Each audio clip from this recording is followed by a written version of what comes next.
Welcome to Modular Hippo. This is a channel where I am building a 36-foot aluminium sailboat from scratch.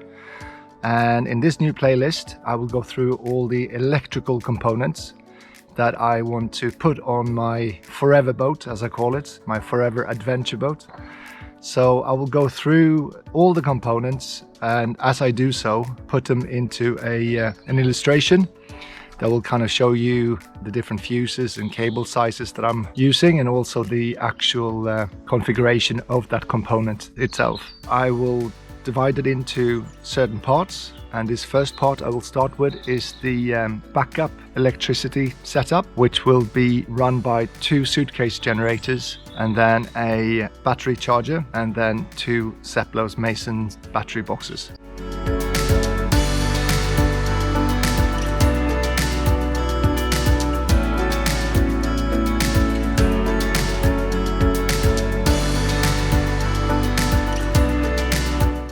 So the parts I will be using is 2 Honda EU22i 2200 watts suitcase generators.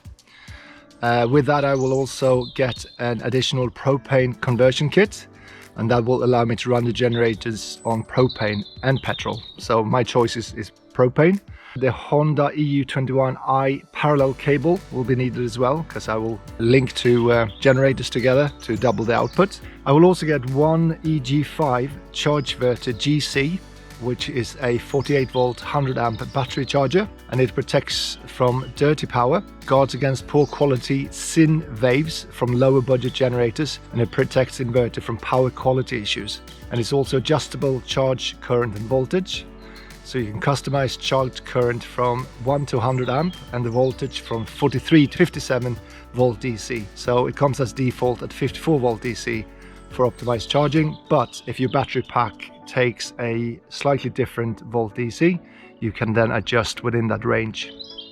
A side note in relation to this part, as I'm trying to build an off-grid boat, I have been in contact with and received a lot of great advice from Signature Solar. There is a chance that you already heard of them, but if not, the Signature Solar provides an online shop that provides full kits of off-grid, grid tie and custom DIY solar systems. Now to the good news. They have kindly provided me with a Modular Hippo affiliate link that, if used, will knock off $50 of any orders of $500 or above. So a link that I now can share with my viewers. Just to clarify, the charge converter has not been sent to me for free. I have bought it for my own hard-earned cash because I need it for my setup. However, any purchases using the links will generate a small kickback to my channel, money put towards the 1700 kilos of lead that I will need for my ballast. So any use of the link is highly appreciated. You can use either of the links in the titles below. The first one takes you to the website, and the second one is taking you straight to the EG4 charge converter itself. The links can also be found in the video's description to save you time typing them out. And if I have figured out the YouTube link feature, you may also see a link at the top of this screen. Let's continue. What I also will get is 2 𝐷𝐵𝐿𝐵𝐷𝐻 280 cases. And that is with the 3.0 BMS and a 2.5 amp active balancer board. And I will fill them with 16 grade A EVE MB31 32 3.2 volts 340 amp prismatic cells that allow up to around 8,000 cycles, charge cycles. They weigh roughly 5.6 kilos each. So that is why I will use them as ballast as well as a battery pack. Installed, it should give me around 32 kilowatt hours of power.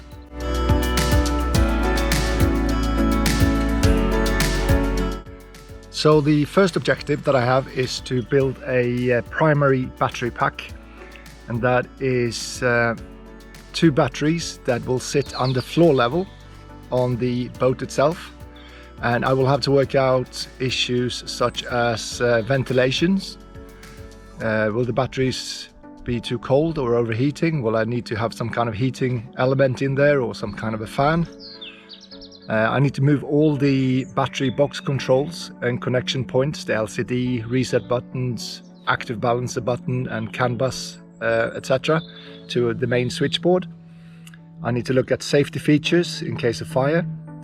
And I also need to look at corrosion prevention. So I might have to paint some parts, I might have to replace some parts with stainless steel, and also installation and maintenance considerations so that I can maintain this setup going forward.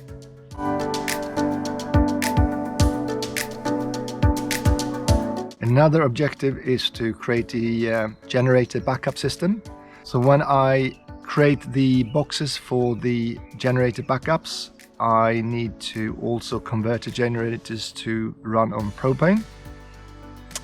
I will build a box which is sound and weatherproof, and also potentially need to have a cooling fan in there as well to maintain the temperature. I need to work out the best placement on the sailboat for these generators. Will it be inside with ample ventilation, or outside? And also take ship balance or boat balance into consideration. Another thing is oil and sensor lubrication issues. What happens if I run these in heavy weather? So if the boat sways heavily, will the oil sensor potentially cut out? And also start and maintenance considerations. So I obviously need to be able to start them easily, as well as maintain the actual generators. So I need to be able to take them out of the box fairly easy.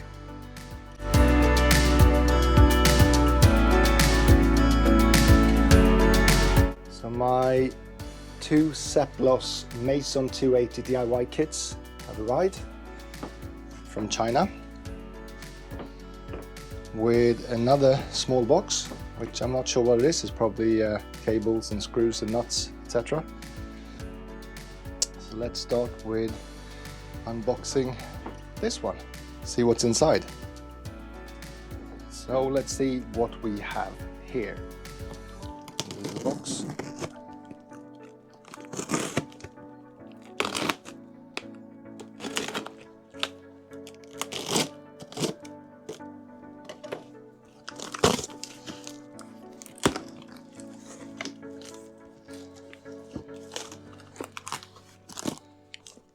So we have a small box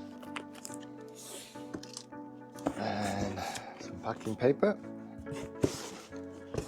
and another small box.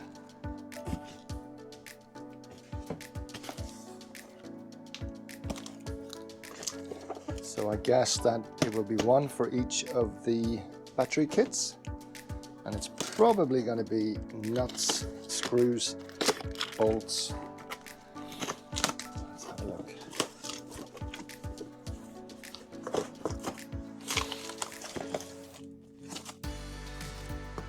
Yes.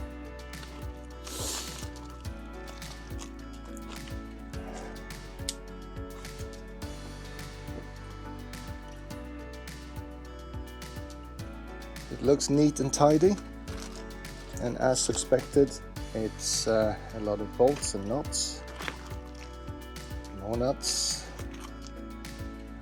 There's some feet for the box, I think. Here is for a fuse holder, or it is a fuse holder. Well, this looks like the feet. I'm not sure what that was. So I guess you have all the stuff. Here's a fuse, 400 amp fuse, and you have the handles,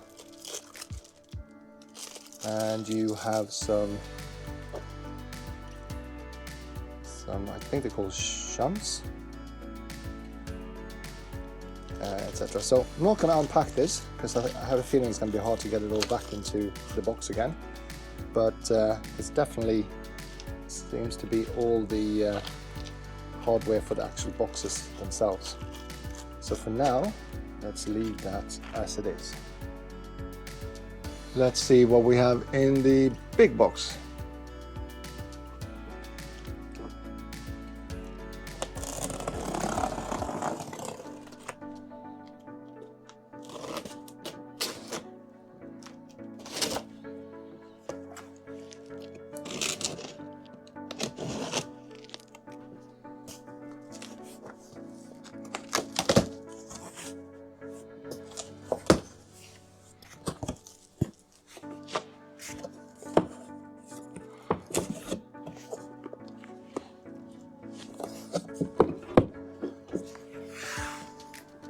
Nice packing. And that is the box itself. So this is one of them out of its box, and it looks very sturdy, which is nice. It has an active balancer switch and a nice little display, control panel. Straight away I feel that the control panel and the active balancer switch is something I want to plug and extend a cable so I can put this on my actual kind of main switchboard, so I can go down and have one point for all my configuration. So I'm going to see what the possibilities is to extend this piece up, put it somewhere else, and just kind of plug this off. I guess these comms ports and everything here is something that I can just pull cables from all the way up to the switchboard as well, so that I can use that as the main point, because all of this will be sitting under the floor level, and once mounted where they need to be, it will be a little bit of a work to get into it. I guess there will be a lid on top with a lot of hex bolts that goes flush with the floor, but to save having to take that off every time you want to do something, I'm going to see if I can move everything that has to do with any part of the configuration to a separate point. Straight away I got some questions that I need to figure out. Number one is, can a box like this overheat by itself? Do I need to have some kind of a fan solution to keep it cold? And also, what would happen if I enclosed it completely and without fans in, let's say, a steel box to make sure that it's fireproof? Would that work? Would I need any kind of emergency fire extinguishing solution where it kind of fills the box with foam if it detects fire, or maybe a manual solution? What do I do with the earth on a box like this on a boat? I need to figure that out. How easy it is to move these parts that are part of configuration and checking the health of the box itself. What's the benefits of connecting two boxes together so that they speak and then have one set of cable coming out of one box versus keeping these two boxes completely separate from each other and then just connect them at a central point as two completely separate batteries? So it's a lot of reading to do, but I'm sure we'll get there somehow. Thank you for watching this first episode. If you are interested in boat building, then I have another playlist up here somewhere that will show you that. If you're interested in electric motors, then there is a third playlist for that. If you haven't subscribed, then please subscribe. That will help the channel. And if you have any questions, please stick them below and I will respond within 24 hours. Thanks for watching.